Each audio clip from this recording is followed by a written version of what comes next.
कुठल्याही परिस्थितीमध्ये निवडणुकीतून माघार घेणार नाही असं ठामपणे सांगणाऱ्या अनेक बंडखोर उमेदवारांनी अखेर आपला उमेदवारी अर्ज मागे घेतलाय। राज्यातील अनेक बंडखोर उमेदवारांना समजावण्यात महायुती आणि महाविकास आघाडीला यश आलंय। अपक्ष म्हणून उमेदवारी अर्ज भरलेले अनेक जण पक्षश्रेष्ठींच्या विनंतीपुढे झुकलेत। नेमका कोणी कोणी अर्ज मागे घेतलाय हे आपण या व्हिडिओतून पाहणार आहोत।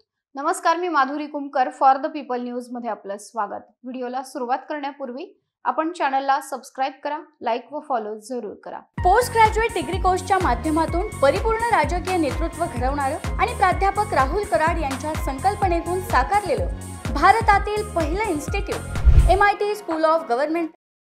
बोरिवली विधानसभा मतदारसंघातील भाजपमधील बंडखोरीचा पेच अखेर शेवटच्या दिवशी सुटला। माजी खासदार भाजपचे ज्येष्ठ नेते गोपाळ शेट्टी यांनी अखेर निवडणुकीतून माघार घेतल्याचं जाहीर केलंय।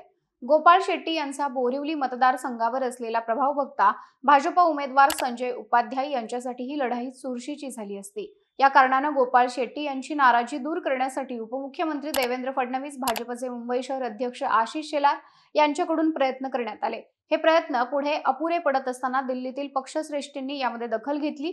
अखेर भाजपचे राष्ट्रीय सरचिटणीस विनोद तावडे यांनी गोपाळ शेट्टी यांची मनधरणी केल्यानंतर शेट्टी यांनी उमेदवारी अर्ज मागे घेण्याचा निर्णय घेतला। अंधेरी पूर्वतून शिंदे गटाच्या स्वीकृती शर्मा यांनी माघार घेतली आहे। एन्काउंटर स्पेशालिस्ट असलेल्या प्रदीप शर्मा यांच्या पत्नी स्वीकृती शर्मा यांनी अंधेरी पूर्व मतदारसंघातून शिवसेनेच्या धनुष्यबाण या निवडणूक चिन्हावर निवडणूक लढवणाऱ्या मुरजी पटेल यांच्या विरोधात बंडखोरी करून उमेदवारी अर्ज दाखल केला होता, पण त्यांची नाराजी दूर करण्यात मुख्यमंत्री एकनाथ शिंदेंना यश आलंय। त्यांनी आपली उमेदवारी मागे घेतली आहे। चिंचवडमधून अजित पवार गटाच्या नाना काटेंनी अखेर माघार घेतली आहे। इथं भाजपने दिवंगत आमदार लक्ष्मण जगताप यांचे बंधू शंकर जगताप यांना उमेदवारी दिली। त्यामुळे अजित पवार गटाकडून लढण्यास इच्छुक असलेल्या नाना काटेंनी अपक्ष लढण्याचा निर्णय जाहीर केला होता।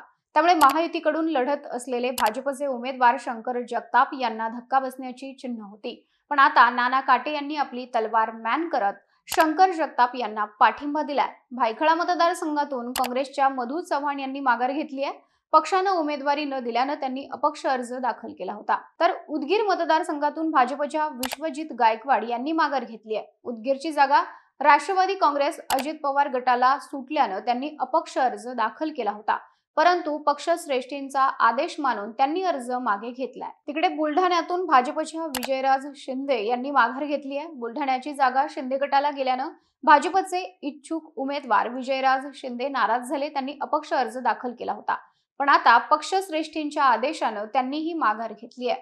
मध्य नागपूर मतदारसंघातून भाजप पदाधिकारी किशोर समुद्रे यांनी त्यांचा उमेदवारी अर्ज मागे घेतलाय। इथून भाजपनं प्रवीण दटके यांना उमेदवारी दिली असून किशोर समुद्रे यांची बंडखोरी दटकेंसाठी अडचणीची होती।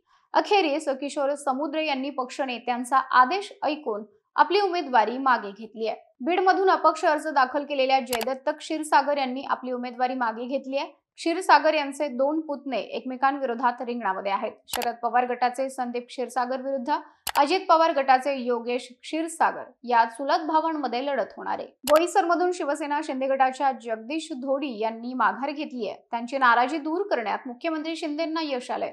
इथून एकनाथ शिंदेंनी विलास तरे यांना उमेदवारी दिलेली आहे। तर पालघरमधून भाजपचे अमित घोडा यांनी माघार घेतली आहे। शिवसेनेकडून यावेळी माजी खासदार राजेंद्र गावित यांना पालघरमधून विधानसभेच्या रिंगणात उतरवण्यात आलंय।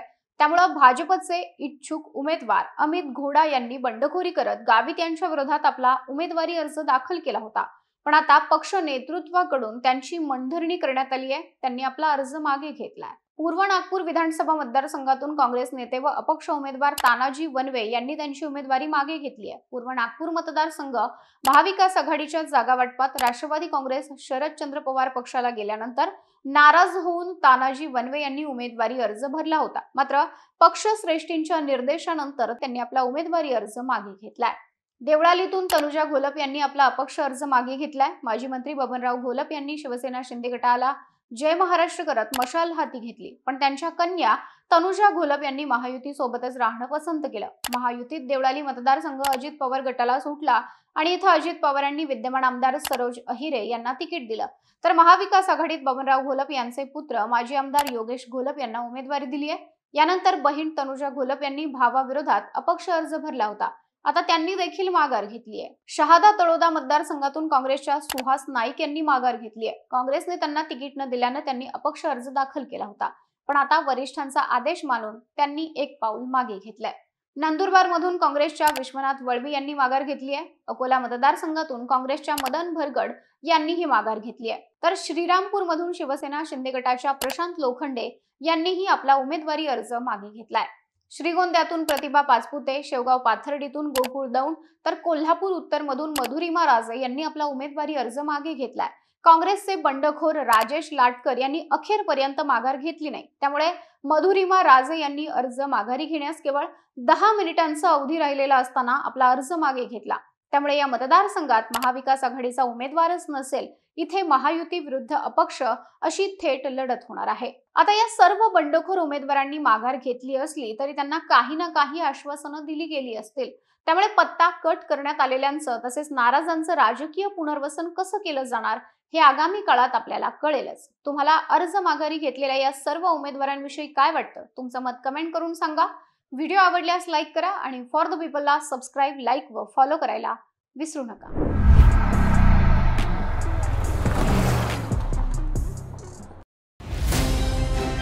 भारत दुनिया का सबसे बड़ा लोकतंत्र और एनएलसी भारत देश का सबसे बड़ा गैर राजनीतिक मंच। शक्तिशाली लोकतंत्र के लिए राहुल कराट का सार्थक कदम। मुंबई में हुआ ऐतिहासिक प्रथम राष्ट्रीय विधायक सम्मेलन।